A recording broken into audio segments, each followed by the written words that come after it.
A Chinese student is facing charges and possible deportation for throwing taho at a police officer at the MRT Boni station this morning. Our correspondent Paulo Barcelon joins us live from the Mandaluyong police station. Hi, Paulo. What exactly happened? Well, earlier this morning, PO1 William Cristobal was on duty at the Boni Avenue MRT3 station when a Chinese national named Jale Zhang tried to bring her cup of soya drink inside the MRT3. Now, Cristobal then assisted a security guard who showed the MRT3's management's recent memo of banning liquids inside its trains. However, Zhang resisted. And in what appeared to be a blatant act of disrespect towards a police officer, she threw the soya cup onto PO1 Cristobal, emptying its sticky contents onto his uniform. Mag-MRT siya. Sabi namin is, bawal. Sabi ko is, you must follow the rules or else you can step down and use another form of transportation. Doon na po siya nagalit at ibinato sa akin yung taho na hawak niya. Now, while Cristobal did not respond to the lady's action, Metro Manila police officials were up in arms and decided to file charges against her for direct assault, unjust vexation, and disobedience to authority. She was also detained here in the Mandaluyong City Police Headquarters, where she will await the decision of the City Prosecutor's Office regarding her fate. Maganda yung ginawa ng police namin, si William Cristobal, PO1 William Cristobal. Hindi siya nag-react doon eh. Hindi niya sinigawan, hindi niya hinila, hindi niya sinaktan, o hindi siya binalikan yung suspect per se, di ba? Nakita niyo naman, tumayo lang siya, maximum tolerance, and ginawa niya, pinahuli na lang at dinala dito sa station para pailan ng kaso. Transport Assistant Secretary Goddess Libiran also said that the MRT3 management is studying the possibility of banning Zhang from the train line. MRT3 management also urged the public to follow its security protocols, particularly the ban on liquids from trains, which were put in place after the twin bombings in Jolo and Zamboanga. But unsealed food and beverage have also been banned, on the trains even before the recent bombings. Police officials, meanwhile, are appealing to people, local or foreign, to show respect for police officers on duty and abide by their instructions. Paulo, earlier we saw the mugshots of the Chinese woman. Now, how is the police coordinating with the Chinese embassy regarding this case? Earlier this afternoon, we spoke to Police Senior Superintendent Moises Villaseran, who heads the Mandaluyong City Police. He says that the police will indeed coordinate with the Chinese embassy regarding this case, though Beijing's embassy has not yet responded to any requests for comment on this matter. However, I just got off the phone earlier with Police Regional Director, NCRPO Director Guillermo Eliazar, who said that the Philippine National Police will push for the Chinese lady's deportation. However, she will remain in detention at least until Monday. Now, Paulo, tell us more about the charges that will be filed against Ms. Zhang. All right. Now, one particular charge that she is facing is direct assault, which is according to the Article 148 of the Revised Penal Code, if one uses force or intimidation, that person may be slapped with a prison correccional.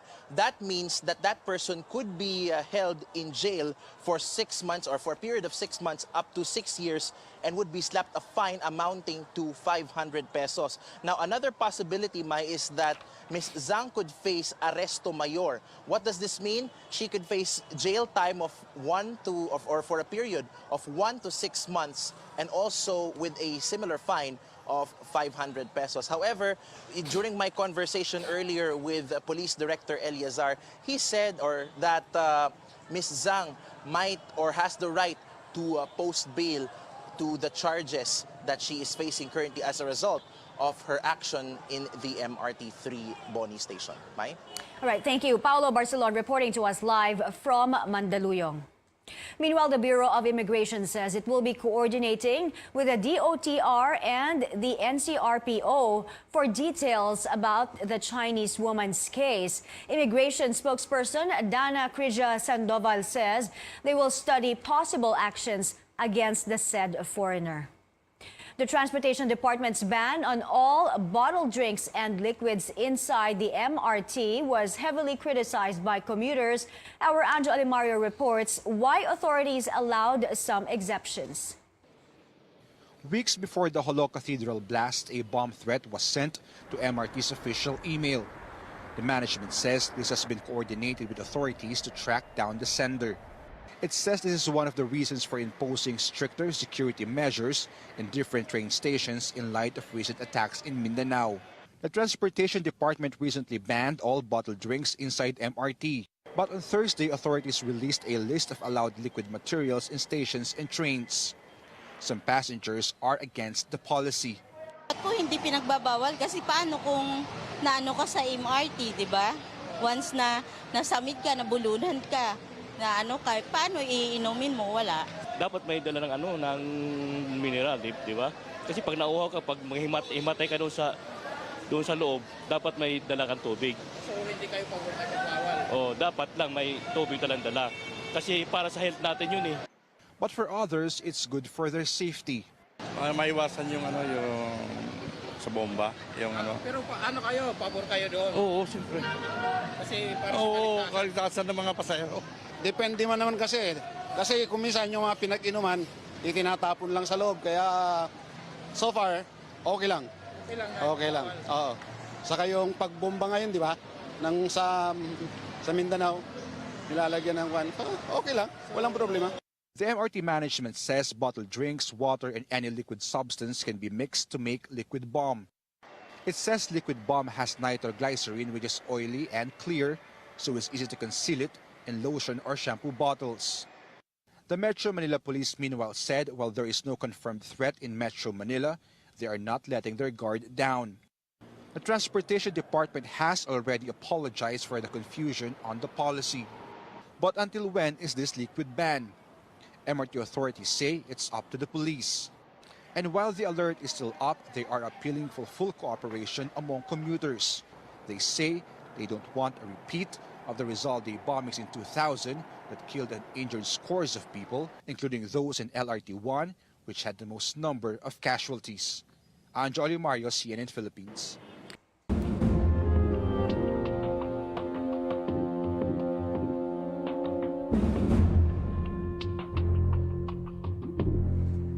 The Islamic State's new leader in the Philippines is believed to be Abu Sayyaf commander Hatib Hajan Sawajaan, the alleged mastermind of the Jolo bombings, which killed 23 and wounded dozens. That's according to the latest U.S. Defense Department report on the Philippines. Interior Secretary Eduardo Año says Sawajaan is believed to have been anointed as emir of ISIS-linked forces in Southeast Asia. He replaces slain Abu Sayyaf commander Isnilon Hapilon, who led the Marawi siege. But the Armed Forces of the Philippines has yet to confirm this. The AFP, meanwhile, says they will not stop until justice is served for the victims of the vicious attacks. The U.S. report says ISIS Philippines is still active in Mindanao with approximately 300 to 500 fighters, but the group's activities remain limited to the Sulu archipelago. Authorities are on the lookout for a foreign suicide bomber who is being harbored by the Abu Sayyaf in Sulu, led by Hatib Hajan Sawajaan. Speaking to CNN Philippines, Interior Secretary Eduardo Año says they can't confirm the terrorist's nationality, but he speaks Arabic and is married to a Filipina tausug. Año also says that among all Abu Sayyaf factions, it is Sawajaan and his followers who are very active in supporting the call of ISIS. Meantime, Año confirmed that the government will be working with Indonesian authorities to clarify if the couple who allegedly carried out the Jolo suicide attack were indeed Indonesian citizens. Well, the Indonesian government, of course, would like to be specific, and they would like to get some proof that they are really Indonesian citizens, we are working with them. Actually, we'll be asking the assistance for confirmation or identification during DNA testing. But we're working it out. In other news, almost 3 million pesos worth of illegal drugs were confiscated in Makati last night. The Philippine Drug Enforcement Agency says cases will be filed against 4 suspects who were also arrested in the buy-bust operation at a condominium in Poblacion. Among the drugs seized are suspected ecstasy, liquid ecstasy, and cocaine. In Zamboanga City, 11 million pesos worth of imported tobacco products were confiscated at the local port. The contraband was discovered based on intel that the products were mixed with illegal drugs. No drugs were discovered, but authorities found more than 12,500 reams of imported cigarettes. The seized items will be turned over to the Customs Bureau. President Rodrigo Duterte has vetoed the bill seeking to further strengthen the Philippine Coconut Authority. On the last day of session of Congress, Senate President Tito Soto said Executive Secretary Salvador Medialdea transmitted the president's veto message. Consolidated Senate Bill 1976 and House Bill 8552, amending the revised Coconut Industry Code, will allow farmers more representation in the PCA board, which would manage the Cocoa Levy Fund. Meanwhile, there are currently 2 bills pending in Congress on the measure. The bill recently vetoed that would strengthen the PCA and the bill that would create the Cocoa Levy Trust Fund.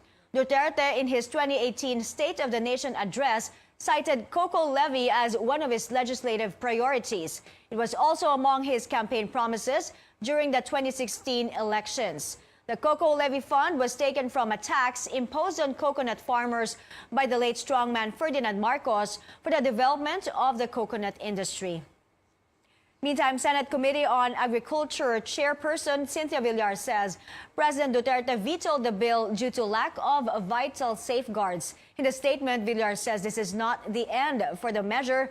She adds she hopes to find out the specifics on why President Duterte rejected the proposed law submitted to him by Congress.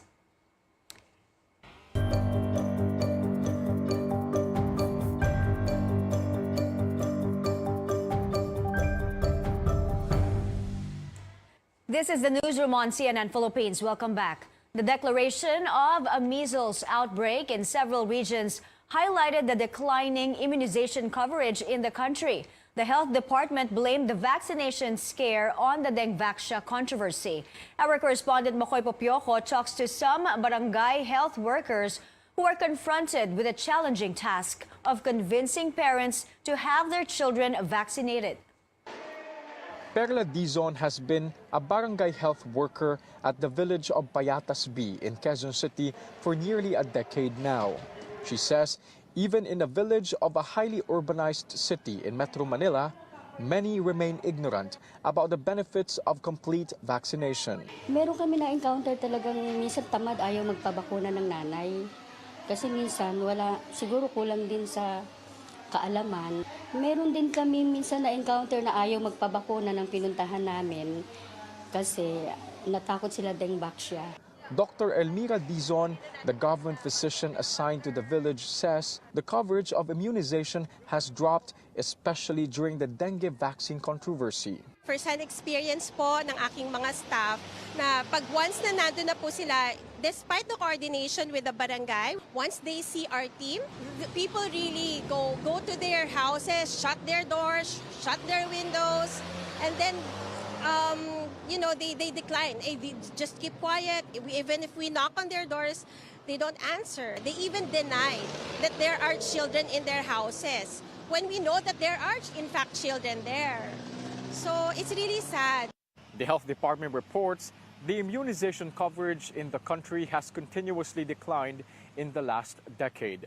Since 2015, the number of unvaccinated children has steadily risen. From a little over 500,000 in 2015, the number climbed to almost 1 million in the third quarter of 2018. A health department report in 2018 explains the top reason why many children remain unvaccinated is because mothers are busy. Dr. Dizon thinks this could just be an alibi. Because like you could be really busy and with your work, but you could endorse your child to some caregiver. After the declaration of measles outbreak in Metro Manila Wednesday, parents of unvaccinated children have flocked to health centers. On Friday, about 400 children received measles immunization in Barangay Batasan alone. While vaccine supply in Quezon City has been sufficient, Dr. Dizon says they lack manpower. She says there are only at least 30 government doctors in the city, which is considered one of the wealthiest in the country. She is the sole government doctor assigned to Batasan and Payatas, where she serves a combined population of over 140,000 people. She says their work is extremely challenging, but it would be easier if parents voluntarily go to the centers to have their children vaccinated. Makoy Popioko, CNN Philippines. Measles is spreading to more parts of the zone and the Visayas. The health department says measles cases in the country reached 1,813 from January 1st to 26th alone. Last year, the figure was more than 18,000, a significant jump from 2015 and 2017.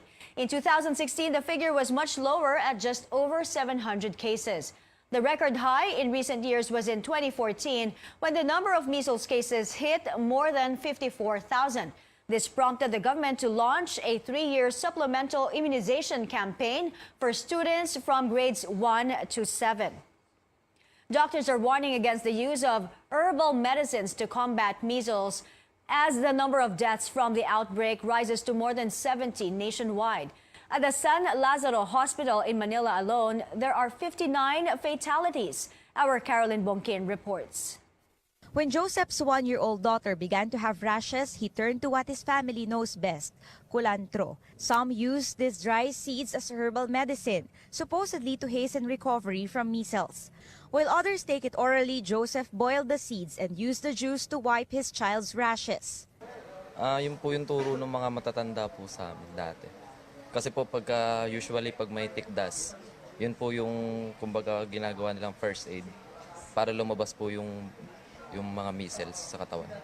Ginamit na po namin yun, nagsilabasan na lahat. Okay naman. In Quiapo, herbal medicine vendors said culantro sales have skyrocketed. Marami, araw-araw. Ubus kaagad ang culantro namin. But doctors warn the public there's no study yet to prove its effectiveness to treat measles. It could even worsen the patient's condition. Pero yung iba po, nagkakaroon pa ng komplikasyon kasi napupunta sa lungs, so nagiging severe tuloy ang pneumonia, yung balat nasusunog, na-irritate tuloy. When it comes to protection, nothing beats vaccination. While health workers do supplemental immunization in barangays, more parents have become proactive and voluntarily take their children to health centers for measles shots. At the Lanuza Health Center in Manila, the number of children getting the vaccine triples in light of reports on the outbreak and deaths from the highly contagious disease. Mga balitang sa tigdas. Para iwas na din po kasi hindi pa din siya naturukan sa 9 months niya eh. To prove that the vaccine is safe, Health Secretary Francisco Duque personally gave some children in Baseco the needed measles shot and ice cream. Over at San Lazaro Hospital in Manila, 273 children and adults are still confined. By Thursday midnight, the hospital recorded 59 measles-related deaths. 3 children below 5 years old recently died of pneumonia, a severe measles complication. With low vaccination turnout in previous years, the health department will look at other countries' policy on mandatory immunization. Duque said policy intervention might be needed to make sure all Filipinos are protected from measles. Right now, the law only requires DOH to provide free vaccines, but getting it is not mandatory. There is an EO in 2007 that, in fact, that mandates the DepEd as well as the DSWD. The preschoolers in those daycare centers must be given the full range of immunization. Duque said he got frustrated last year when the Dengvaxia scare seemed to have overshadowed their warning against the rising number of measles cases. But he wants to move forward now. He refuses to comment on the remarks of Chief Public Attorney Persida Acosta. He hopes the court would expedite the resolution of the Ngvaksha cases. Caroline Bonquin, CNN Philippines.